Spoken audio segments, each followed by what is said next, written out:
ನಮಸ್ಕಾರ ವೀಕ್ಷಕರೇ, ನಿಮ್ಮ ಬಳಿ ಪೆಟ್ರೋಲ್ ಕಾರ್ ಅಥವಾ ಬೈಕ್ ಇದೆಯಾ? ಹಾಗಾದ್ರೆ ಈ ವಿಡಿಯೋ ನೋಡದೆ ಇನ್ಮುಂದೆ ಪೆಟ್ರೋಲ್ ಬಂಕ್ಗೆ ಹೋಗಲೇಬೇಡಿ. ಯಾಕಂದ್ರೆ ನಿಮ್ಮ ರೆಗ್ಯುಲರ್ ಪೆಟ್ರೋಲ್ ಇನ್ಮುಂದೆ ಸಿಗಲ್ಲ. ಬರ್ತಿದೆ E20 ಪೆಟ್ರೋಲ್. ಇದರಿಂದ ನಿಮ್ಮ ಹಳೆ ಗಾಡಿಯ ಇಂಜಿನ್ ಸೀಜ್ ಆಗುತ್ತಾ, ನಿಮ್ಮ ಗಾಡಿಯ ಮೈಲೇಜ್ ಪಾತಾಳಕ್ಕೆ ಕುಸಿಯುತ್ತಾ? ಬಂಕ್ಗೆ ಹೋಗುವ ಮುನ್ನ ಪ್ರತಿಯೊಬ್ಬರು ಕೂಡ ತಿಳಿಯಲೇಬೇಕಾದಂತಹ ಹೊಸ ಪೆಟ್ರೋಲಿನ ಅಸಲಿ ಸತ್ಯ ಇಲ್ಲಿದೆ. ಇದರ ಜೊತೆ ಹಳೆ ಪೆಟ್ರೋಲ್ ಮತ್ತು ಹೊಸ E20 ಪೆಟ್ರೋಲ್ ನಡುವಿನ ವ್ಯತ್ಯಾಸವೇನು, ಪರ್ಫಾರ್ಮೆನ್ಸ್ ಹೇಗಿರುತ್ತೆ, ಹಳೆ ವಾಹನಗಳಿಗೆ ಇದು ಸೇಫ್ ಆಗಿದೆಯಾ? ಬನ್ನಿ ಪ್ರತಿಯೊಂದನ್ನು ಕೂಡ ಸಿಂಪಲ್ ಆಗಿ ಡೀಟೇಲ್ ಆಗಿ ನೋಡ್ತಾ ಹೋಗೋಣ. ನಾನು ಶಿವಮೂರ್ತಿ ಸರ್ಪ. ಪೆಟ್ರೋಲ್ ಬಂಕ್ಗಳಲ್ಲಿ ಹೊಸ ರೂಲ್ಸ್. E20 ಪೆಟ್ರೋಲ್ ಕಡ್ಡಾಯ ಮಾಡಿದ ಕೇಂದ್ರ. ಹೌದು, ದೇಶಾದ್ಯಂತ ಪೆಟ್ರೋಲ್ ಬಂಕ್ಗಳಲ್ಲಿ ಹೊಸ ನಿಯಮ ಜಾರಿಯಾಗಿದೆ. ಕೇಂದ್ರ ಸರ್ಕಾರ ಏಪ್ರಿಲ್ 1, 2021ರಿಂದ ದೇಶಾದ್ಯಂತ E20 ಪೆಟ್ರೋಲ್ ಅನ್ನ ಕಡ್ಡಾಯಗೊಳಿಸಿದೆ. ಪೆಟ್ರೋಲಿಯಂ ಮತ್ತು ನೈಸರ್ಗಿಕ ಅನಿಲ ಸಚಿವಾಲಯ ಹೊರಡಿಸಿರುವಂತಹ ನೋಟಿಫಿಕೇಶನ್ ಪ್ರಕಾರ ಇನ್ಮುಂದೆ ಎಲ್ಲಾ ತೈಲ ಕಂಪನಿಗಳು ಕಡ್ಡಾಯವಾಗಿ 20% ಎಥೆನಾಲ್ ಮಿಶ್ರಣ ಇರುವಂತಹ E20 ಪೆಟ್ರೋಲ್ ಅನ್ನ ಮಾತ್ರ ಪೂರೈಕೆ ಮಾಡಬೇಕು. ಅಷ್ಟೇ ಅಲ್ಲ, ಈ ಹೊಸ ಪೆಟ್ರೋಲ್ ಕನಿಷ್ಠ 95 RON ಅಂದ್ರೆ ರಿಸರ್ಚ್ ಆಕ್ಟೆನ್ ನಂಬರ್ ಹೊಂದಿರಬೇಕು ಅಂತ ಆದೇಶವನ್ನು ಕೂಡ ಮಾಡಲಾಗಿದೆ. ದೇಶಾದ್ಯಂತ ಒಂದೇ ಗುಣಮಟ್ಟ ಕಾಯ್ದುಕೊಳ್ಳಲು ಬ್ಯೂರೋ ಆಫ್ ಇಂಡಿಯನ್ ಸ್ಟ್ಯಾಂಡರ್ಡ್ಸ್ ನಿಯಮಗಳನ್ನು ಕೂಡ ಪಾಲಿಸುವುದು ಇಲ್ಲಿ ಕಡ್ಡಾಯವಾಗಿದೆ. ವಿಶೇಷ ಸಂದರ್ಭಗಳಲ್ಲಿ ಮಾತ್ರ ಕೆಲವೊಂದು ವಿನಾಯಿತಿಯನ್ನು ನೀಡಲಾಗುತ್ತೆ. ಇದು ಭಾರತದ ಇಂಧನ ಕ್ಷೇತ್ರದಲ್ಲಿ ಒಂದು ದೊಡ್ಡ ಮೈಲಿಗಲ್ಲು. ಕಚ್ಚಾ ತೈಲದ ಆಮದು ಕಡಿಮೆ ಮಾಡುವುದು, ಪರಿಸರ ಸ್ನೇಹಿ ಸಾರಿಗೆಯನ್ನ ಉತ್ತೇಜನವನ್ನ ಮಾಡುವುದು ಮತ್ತು ದೇಶದ ಇಂಧನ ಭದ್ರತೆಯನ್ನ ಹೆಚ್ಚಿಸುವುದು ಈ ಹೊಸ ನಿಯಮದ ಮುಖ್ಯ ಉದ್ದೇಶ. ಹಳೆ ಪೆಟ್ರೋಲ್ ವರ್ಸಸ್ ಹೊಸ ಪೆಟ್ರೋಲ್ ಏನ್ ವ್ಯತ್ಯಾಸ? 95 RON ಅಂದ್ರೆ ಏನು? ಮೊದಲನೆಯದಾಗಿ ಹಳೆ ಪೆಟ್ರೋಲ್ ಮತ್ತು ಹೊಸ E20 ಪೆಟ್ರೋಲ್ ನಡುವಿನ ವ್ಯತ್ಯಾಸವನ್ನ ನೋಡ್ಕೊಂಡು ಬರೋಣ. ಈ ಎರಡರ ನಡುವೆ ಇರುವಂತಹ ದೊಡ್ಡ ವ್ಯತ್ಯಾಸ ಏನು ಅಂದ್ರೆ ಅದು ಎಥೆನಾಲ್ ಪ್ರಮಾಣ ಮತ್ತು ಆಕ್ಟೆನ್ ನಂಬರ್.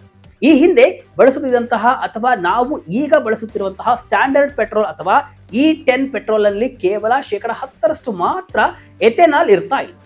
ಅದರ ಆಕ್ಟೆನ್ ರೇಟಿಂಗ್ ಸುಮಾರು 91ರಿಂದ 92 RON ಇರ್ತಾ ಇತ್ತು. ಆದರೆ ಹೊಸ E20 ಪೆಟ್ರೋಲ್ ನಲ್ಲಿ ಬರೋಬ್ಬರಿ 20% ನವೀಕರಿಸಬಹುದಾದ ಎಥೆನಾಲ್ ಇರುತ್ತೆ. ಉಳಿದ 80% ಮಾತ್ರ ಪೆಟ್ರೋಲ್ ಇರುತ್ತೆ. ಎಥೆನಾಲ್ ನೈಸರ್ಗಿಕವಾಗಿಯೇ ಹೆಚ್ಚಿನ ಆಕ್ಟೇನ್ ಲೆವೆಲ್ ಅನ್ನು ಹೊಂದಿರುವುದರಿಂದ ಇವೆರಡನ್ನೂ ಕೂಡ ಮಿಕ್ಸ್ ಮಾಡಿದಾಗ ಹೊಸ ಪೆಟ್ರೋಲಿನ ಒಟ್ಟಾರೆ ಆಕ್ಟೇನ್ ರೇಟಿಂಗ್ ಕನಿಷ್ಠ 95 RON ಗೆ ಏರಿಕೆ ಆಗುತ್ತೆ. 95 RON ಇರೋದ್ರಿಂದ ಇಂಜಿನ್ ನಾಕಿಂಗ್ ಸಮಸ್ಯೆ ಅಂದ್ರೆ ಇಂಜಿನ್ ನಲ್ಲಿ ಅಸಹಜವಾಗಿ ಶಬ್ದ ಬರುವುದು, ದಕ್ಷತೆ ಕಡಿಮೆಯಾಗುವುದು ಮತ್ತು ಲಾಂಗ್ ಟರ್ಮ್ ನಲ್ಲಿ ಇಂಜಿನ್ ಹಾಳಾಗೋದು ನಿಲ್ಲುತ್ತೆ. ಜೊತೆಗೆ ಎಥೆನಾಲ್ ನಲ್ಲಿ ಆಮ್ಲಜನಕದ ಅಂಶ ಹೆಚ್ಚಿರುವುದರಿಂದ ಇಂಜಿನ್ ನಲ್ಲಿ ದಹನ ಪ್ರಕ್ರಿಯೆ ತುಂಬಾ ಕ್ಲೀನ್ ಆಗಿ ನಡೆಯುತ್ತೆ. ಇದರಿಂದ ಹಳೆ ಪೆಟ್ರೋಲ್ಗೆ ಹೋಲಿಸಿದರೆ 35% ಕಾರ್ಬನ್ ಡೈಆಕ್ಸೈಡ್ ಮತ್ತು ವಿಷಕಾರಿ ಮಾಲಿನ್ಯಕಾರಕಗಳು ಕೂಡ ಕಡಿಮೆ ಆಗುತ್ತವೆ. ದೇಶದ ಹಣ ಉಳಿಸಿದ ಎಥೆನಾಲ್. ಪ್ರಧಾನಿ ನರೇಂದ್ರ ಮೋದಿ ಹೇಳಿದ್ದೇನು? ಇನ್ನು ಈ ಎಥೆನಾಲ್ ಬ್ಲೆಂಡಿಂಗ್ ಅಥವಾ ಪೆಟ್ರೋಲ್ ಜೊತೆ ಎಥೆನಾಲ್ ಮಿಶ್ರಣ ಮಾಡುವ ಪ್ರಕ್ರಿಯೆಯಿಂದ ಭಾರತಕ್ಕೆ ಎಷ್ಟು ದೊಡ್ಡ ಲಾಭವಾಗಿದೆ ಅನ್ನೋದನ್ನ ಸ್ವತಃ ಪ್ರಧಾನಿ ನರೇಂದ್ರ ಮೋದಿ ಅವರೇ ವಿವರಿಸಿದ್ದಾರೆ. ಜೇವರ್ನಲ್ಲಿರುವಂತಹ ನೋಯ್ಡಾ ಅಂತಾರಾಷ್ಟ್ರೀಯ ವಿಮಾನ ನಿಲ್ದಾಣದ ಮೊದಲ ಹಂತದ ಉದ್ಘಾಟನಾ ಸಮಾರಂಭದಲ್ಲಿ ಮಾತನಾಡಿದಂತಹ ಅವರು ರೈತರ ಬಗ್ಗೆ ಮೆಚ್ಚುಗೆಯನ್ನ ವ್ಯಕ್ತಪಡಿಸಿದ್ದಾರೆ. ರೈತರು ಬೆಳೆದ ಬೆಳೆಯಿಂದ ಉತ್ಪಾದನೆಯಾದ ಎಥೆನಾಲ್ ಅನ್ನ ಪೆಟ್ರೋಲ್ ಜೊತೆ ಮಿಶ್ರಣ ಮಾಡಿದ್ದರಿಂದ ಕಚ್ಚಾ ತೈಲಕ್ಕಾಗಿ ನಾವು ವಿದೇಶಗಳ ಮೇಲೆ ಅವಲಂಬಿತರಾಗುವುದು ಕಡಿಮೆಯಾಗಿದೆ. ಒಂದು ವೇಳೆ ನಾವು ಈ ರೀತಿ ಎಥೆನಾಲ್ ಬ್ಲೆಂಡಿಂಗ್ ಮಾಡದೆ ಹೋಗಿದ್ರೆ ನಾವು ವಿದೇಶಗಳಿಂದ ಬರೋಬ್ಬರಿ 4.5 ಕೋಟಿ ಬ್ಯಾರಲ್ ಅಂದ್ರೆ ಸುಮಾರು 700 ಕೋಟಿ ಲೀಟರ್ ಕಚ್ಚಾ ತೈಲವನ್ನ ಹೆಚ್ಚುವರಿಯಾಗಿ ಆಮದು ಮಾಡಿಕೊಳ್ಳಬೇಕಿತ್ತು. ಇದರಿಂದ ನಮ್ಮ ದೇಶದ ಸಾವಿರಾರು ಕೋಟಿ ರೂಪಾಯಿ ಹಣ ವಿದೇಶದ ಪಾಲಾಗ್ತಾ ಇತ್ತು. ಆದ್ರೆ ಈಗ ಆ ಹಣ ದೇಶದಲ್ಲಿ ಉಳಿದಿದೆ ಮತ್ತು ರೈತರಿಗೂ ಇದರ ಲಾಭ ಸಿಗ್ತಾ ಇದೆ ಅಂತ ಪ್ರಧಾನಿ ಮೋದಿ ಹೆಮ್ಮೆಯಿಂದ ಹೇಳಿಕೊಂಡಿದ್ದಾರೆ. ಅಂದ್ರೆ ನಮ್ಮ ದೇಶದ ಕಬ್ಬು ಮತ್ತು ಧಾನ್ಯಗಳಿಂದ ಉತ್ಪಾದನೆಯಾಗುವ ಎಥೆನಾಲ್ ಬಳಕೆಯಿಂದ ರೈತರ ಆದಾಯವೂ ಕೂಡ ಹೆಚ್ಚಾಗ್ತಾ ಇದೆ. ಜೊತೆಗೆ ಇಂಧನ ಆಮದಿಗಾಗಿ ಖರ್ಚಾಗುತ್ತಿದ್ದಂತಹ ಬಿಲಿಯನ್ ಗಟ್ಟಲೆ ಡಾಲರ್ ಹಣವೂ ಕೂಡ ಸೇವ್ ಆಗ್ತಾ ಇದೆ. ಮೈಲೇಜ್ ಡ್ರಾಪ್, ಪರ್ಫಾರ್ಮೆನ್ಸ್ ಹೇಗಿರುತ್ತೆ? ಕಾರು ಮತ್ತು ಬೈಕ್ಗಳ ಅಸಲಿ ಕತೆ.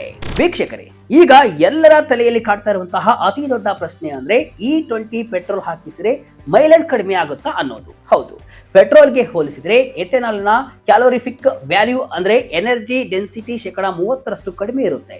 ಹಾಗಾಗಿ ಮೈಲೇಜ್ ಮೇಲೆ ಸ್ವಲ್ಪ ಪರಿಣಾಮ ಬೀರಲಿದ್ದು 1ರಿಂದ 8% ಮೈಲೇಜ್ ಡ್ರಾಪ್ ಆಗಬಹುದು ಅಂತ ತಜ್ಞರು ಹೇಳ್ತಾ ಇದ್ದಾರೆ. ಇದು ನಿಮ್ಮ ವಾಹನ ಯಾವ ವರ್ಷದ್ದು ಅನ್ನೋದರ ಮೇಲೆ ಡಿಪೆಂಡ್ ಆಗಿರುತ್ತೆ. 2023 ನಂತರ ಬಂದಿರುವಂತಹ ಹೊಸ E20 ಕಾಂಪ್ಯಾಟಿಬಲ್ ಕಾರುಗಳಲ್ಲಿ ಮೈಲೇಜ್ ಡ್ರಾಪ್ ಕೇವಲ 1-2% ಮಾತ್ರ ಇರುತ್ತೆ.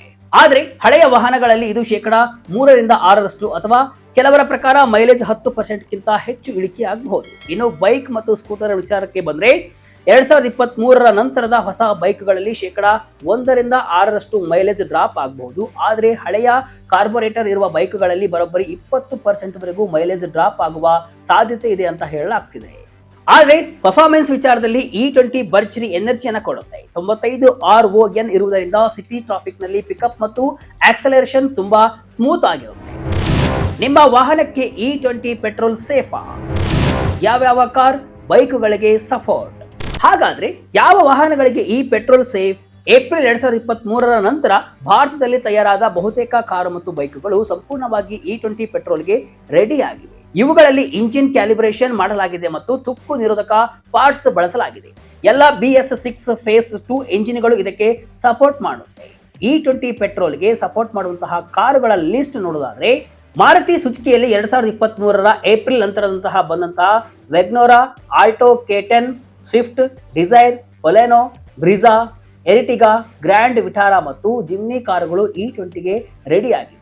ಹುಂಡೈನಲ್ಲಿ 2023 ಬಳಿಕ ಬಂದಿರುವಂತಹ ವೆನ್ಯೋ, ಎಕ್ಸ್ಟೈರ್, i20, ಕ್ರೆಟಾ, ಆಲ್ಕಜಾರ್ಗೆ E20 ಪೆಟ್ರೋಲ್ ಸಪೋರ್ಟ್ ಮಾಡುತ್ತೆ. ಟಾಟಾ ಕಂಪನಿಯ ಪಂಚ್, ನೆಕ್ಸೋನಾ, ಆಲ್ಟ್ರೋಸ್, ಹ್ಯಾರರ್, ಸಫಾರಿ ಕಾರುಗಳು ಹೊಸ ಇಂಧನಕ್ಕೆ ರೆಡಿ ಆಗಿವೆ. ಇನ್ನು ಮಹೀಂದ್ರಾ ಕಂಪನಿಯ XUV 700, Thar, Scorpio N, XUV3 XO, Toyota ಕಂಪನಿಯ ಗ್ಲಾಂಜಾ, ಇನೋವಾ, ಹೈಕ್ರಾಸ್, ಫಾರ್ಚುನರ್ ಕಾರುಗಳು ಕೂಡ E20 ಪೆಟ್ರೋಲ್ಗೆ ಬೆಂಬಲವನ್ನ ನೀಡುತ್ತವೆ. ಇನ್ನು ಹೋಂಡಾ ಕಾರುಗಳು 2009ರಿಂದಲೇ E20 ಕಾಂಪ್ಯಾಟಿಬಲ್ ಆಗಿವೆ. ರೆಟ್ರೋಫಿಟ್ ಕಿಟ್ಗಳನ್ನ ನೀಡುತ್ತಿರುವ ಕಂಪನಿಗಳು. ಹಳೆ ಗಾಡಿಗಳಿಗೆ ತುಕ್ಕು ಹಿಡಿಯುವ ಆತಂಕ. ಇನ್ನು ಬೈಕ್ಗಳ ವಿಚಾರಕ್ಕೆ ಬಂದ್ರೆ ಹೀರೋ ಕಂಪನಿಯ Splendor plus, passion express series, Karizma, ಹೋಂಡಾದ ಆಕ್ಟಿವಾ ಸೀರೀಸ್ ಅಂದ್ರೆ 6G 125cc, Dio, shine, unicorn ಬೈಕ್ಗಳು E20 ಪೆಟ್ರೋಲ್ಗೆ ಸಪೋರ್ಟ್ ಅನ್ನ ಮಾಡುತ್ತವೆ. ಇನ್ನು ಬಜಾಜ್ ಕಂಪನಿಯ ಪಲ್ಸರ್ ಸೀರೀಸ್, ಪ್ಲಾಟಿನಾ, ಡೊಮಿನಾರ್ ಹಾಗೂ TVS ನ ಜುಪಿಟರ್, ಅಪಾಚಿ ಸೀರೀಸ್, ರೈಡರ್ ವಾಹನಗಳು ಹೊಸ ಪೆಟ್ರೋಲ್ಗೆ ಸಪೋರ್ಟ್ ಅನ್ನು ನೀಡುತ್ತವೆ. ಇದಲ್ಲದೆ Yamaha R15, MT15, royal Enfield classic 350, Himalayan ಮತ್ತು KTM ಬೈಕ್ಗಳ ಹೊಸ ಮಾಡೆಲ್ಗಳು E20 ಸಪೋರ್ಟ್ ಅನ್ನ ಮಾಡುತ್ತವೆ. ಆದ್ರೆ 2023ಕ್ಕೂ ಮುಂಚಿನ ಹಳೆ ವಾಹನಗಳ ಕತೆ ಏನು ಅಂತ ನೀವು ಪ್ರಶ್ನಿಸಿದ್ರೆ, ಹಳೆ ವಾಹನಗಳಲ್ಲಿ E20 ಬಳಸಬಹುದು. ಆದ್ರೆ ಎಥನಾಲ್ ಗಾಳಿಯಲ್ಲಿನ ತೇವಾಂಶವನ್ನ ಹೀರಿಕೊಳ್ಳುವ ಗುಣ ಹೊಂದಿರುವುದರಿಂದ ಇಂಜಿನ್ ಪಾರ್ಟ್ಸ್, ಪ್ಲಾಸ್ಟಿಕ್ ಮತ್ತು ರಬ್ಬರ್ ಸೀಲ್ಗಳಿಗೆ ತುಕ್ಕು ಹಿಡಿಯುವ ಅಥವಾ ಡ್ಯಾಮೇಜ್ ಆಗುವ ರಿಸ್ಕ್ ಇರುತ್ತೆ. ಹಾಗಾಗಿ ಹಳೆಯ ಗಾಡಿಗಳ ಮಾಲೀಕರು ಒಮ್ಮೆ ಶೋರೂಮ್ ಅಥವಾ ಓನರ್ಸ್ ಮ್ಯಾನ್ಯುವಲ್ ಚೆಕ್ ಮಾಡುವುದು ಒಳ್ಳೆಯದು. ಮಾರುತಿ ಮತ್ತು ರಾಯಲ್ ಎನ್ಫೀಲ್ಡ್ ನಂತಹ ಕಂಪನಿಗಳು ಹಳೆ ಗಾಡಿಗಳಿಗೆ ರೆಟ್ರೋಫಿಟ್ ಕಿಟ್ಗಳನ್ನು ಕೂಡ ನೀಡುತ್ತಿವೆ. ಹೊಸ ಪೆಟ್ರೋಲ್ ಬೆಲೆ ಎಷ್ಟು? E10ಗಿಂತ E20 ಪೆಟ್ರೋಲ್ ಅಗ್ಗಾನ. ಇನ್ನು ಬೆಲೆ ವಿಚಾರಕ್ಕೆ ಬಂದ್ರೆ ಏಪ್ರಿಲ್ 1ರಿಂದ ದೇಶದಲ್ಲಿ ರೆಗ್ಯುಲರ್ ಪೆಟ್ರೋಲ್ ಅಂದ್ರೆ E10 ಪೆಟ್ರೋಲ್ ಸಂಪೂರ್ಣವಾಗಿ ಬ್ಯಾನ್ ಆದಂತೆ ಬಂಕ್ಗಳಲ್ಲಿ ಕೇವಲ E20 ಮಾತ್ರ ಸಿಗುತ್ತೆ ಅಂತ ಹೇಳಲಾಗ್ತಿದೆ. ಹಾಗಾಗಿ ಹಳೆ ಪೆಟ್ರೋಲ್ ಜೊತೆ ಬೆಲೆಯನ್ನ ನೇರವಾಗಿ ಹೋಲಿಕೆ ಮಾಡಲು ಸಾಧ್ಯವಿಲ್ಲ. ದೆಹಲಿ, ಮುಂಬೈ, ಬೆಂಗಳೂರಿನಲ್ಲಿ ಪೆಟ್ರೋಲ್ ಬೆಲೆ 100ರಿಂದ 110 ರೂಪಾಯಿ ಆಸುಪಾಸಿನಲ್ಲಿತ್ತು. ಈಗಿನ ಅಂದಾಜಿನ ಪ್ರಕಾರ E20 ಪೆಟ್ರೋಲ್ ಬೆಲೆ ಲೀಟರ್ಗೆ 97ರಿಂದ 106 ರೂಪಾಯಿ ಇರಲಿದೆ. ಎಥೆನಾಲ್ ಉತ್ಪಾದನೆ ಅಗ್ಗವಾಗಿರುವುದರಿಂದ ಪೆಟ್ರೋಲ್ ಬೆಲೆಯಲ್ಲಿ ಸ್ವಲ್ಪ ಇಳಿಕೆಯಾಗುವ ನಿರೀಕ್ಷೆ ಅಂತೂ ಇದ್ದೇ ಇದೆ. ಆದ್ರೆ ಅದು ಗ್ರಾಹಕರಿಗೆ ವರ್ಗಾವಣೆ ಆಗುತ್ತದೆಯೋ ಇಲ್ಲವೋ ಎಂಬುದನ್ನ ಇನ್ನೂ ಗೊತ್ತಿಲ್ಲ. ಇದರ ಜೊತೆ 95 RON ಗುಣಮಟ್ಟವಿದ್ರೂ ಕೂಡ ಇದಕ್ಕೆ ಯಾವುದೇ ಪ್ರೀಮಿಯಂ ಬೆಲೆ ವಸೂಲಿ ಮಾಡುವುದಿಲ್ಲ. ಇದು ಸ್ಟ್ಯಾಂಡರ್ಡ್ ರೇಟ್ ನಲ್ಲಿ ಸಿಗಲಿದೆ. ಒಟ್ಟಿನಲ್ಲಿ E20 ಪೆಟ್ರೋಲ್ ಅನ್ನೋದು ದೇಶದ ಭವಿಷ್ಯದ ದೃಷ್ಟಿಯಿಂದ ಅತ್ಯಂತ ಮಹತ್ವದ ಹೆಜ್ಜೆಯಾಗಿದೆ. ಕಚ್ಚಾ ತೈಲಕ್ಕಾಗಿ ಬೇರೆ ದೇಶಗಳ ಮುಂದೆ ಕೈಕಟ್ಟಿ ನಿಲ್ಲುವುದನ್ನ ಇದು ತಪ್ಪಿಸುತ್ತೆ. ಪರಿಸರ ಮಾಲಿನ್ಯವನ್ನ ಗಣನೀಯವಾಗಿ ತಗ್ಗಿಸುತ್ತೆ ಮತ್ತು ನಮ್ಮ ರೈತರ ಜೇಬಿಗೆ ಹಣ ಹೋಗುವಂತೆ ಮಾಡುತ್ತೆ. ಹಳೆ ವಾಹನಗಳ ಮಾಲೀಕರಿಗೆ ಸ್ವಲ್ಪ ಮೈಲೇಜ್ ಡ್ರಾಪ್ ಮತ್ತು ಮೇಂಟೆನೆನ್ಸ್ ಟೆನ್ಷನ್ ಇರಬಹುದೇ ಹೊರತು ಹೊಸ ತಲೆಮಾರಿನ ವಾಹನಗಳಿಗೆ ಇದರಿಂದ ಲಾಭವೇ ಹೆಚ್ಚು. ಇದಕ್ಕೆ ನೀವೇನಂತೀರಿ? ನಿಮ್ಮ ವಾಹನ ಯಾವ ವರ್ಷದ್ದು ಎಂಬುದನ್ನ ಕಮೆಂಟ್ ಮೂಲಕ ತಿಳಿಸಿ. ಇದಿಷ್ಟು ಇವತ್ತಿನ ವಿಶೇಷ. ಇದೇ ರೀತಿ ಹಲವು ವಿಶ್ಲೇಷಣೆ ಮಾಹಿತಿ ಅಷ್ಟೇ ಅಲ್ಲ, ಮನೋರಂಜನೆಯ ವಿಡಿಯೋಗಳಿಗಾಗಿ ವಿಜಯ ಕರ್ನಾಟಕ ವೆಬ್ಸೈಟ್, ಫೇಸ್ಬುಕ್ ಹಾಗೂ ಯೂಟ್ಯೂಬ್ ಪೇಜ್ ಅನ್ನು ಫಾಲೋ ಮಾಡಿ. ಧನ್ಯವಾದಗಳು.